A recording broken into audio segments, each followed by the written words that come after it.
अजीत पवार ने अपनी ही party NCP में बगावत कर दी।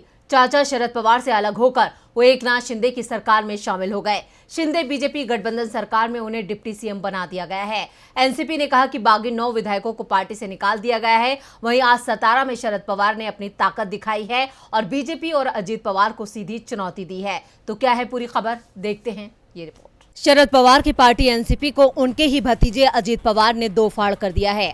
अजीत पवार ने बीजेपी और एकनाथ शिंदे की सरकार को अपना समर्थन दिया और डिप्टी सीएम की कुर्सी पर बैठ गए। पवार परिवार में इस बगावत को लेकर खूब चर्चा हो रही है और कहा जा रहा है कि ये कलह काफी पहले से चल रही थी।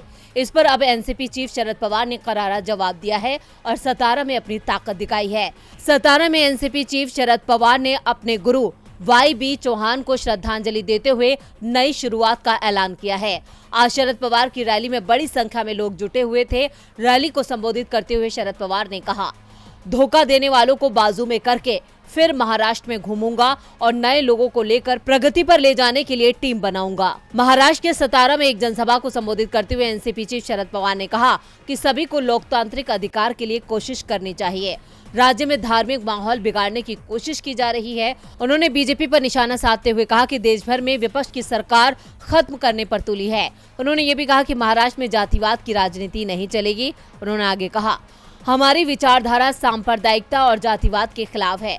महाराष्ट्र में जातिवाद की राजनीति नहीं चलेगी और महाराष्ट्र को अपनी एकता दिखानी होगी। चुनी हुई सरकारों को गिराया जा रहा है। हमें नई शुरुआत करनी है। 5 जुलाई को पार्टी नेताओं की अहम बैठक बुलाई है। सतारा में शरद पवार ने बीजेपी और अजीत पवार को सीधी चुनौती दी है। उन्होंने अपने तेवरों से साफ कर दिया है कि कमान में अभी काफी तीर बाकी हैं। अब 5 जुलाई को होने वाली बैठक में आगे की रणनीति पर विचार करेंगे। DB लाइव की रिपोर्ट।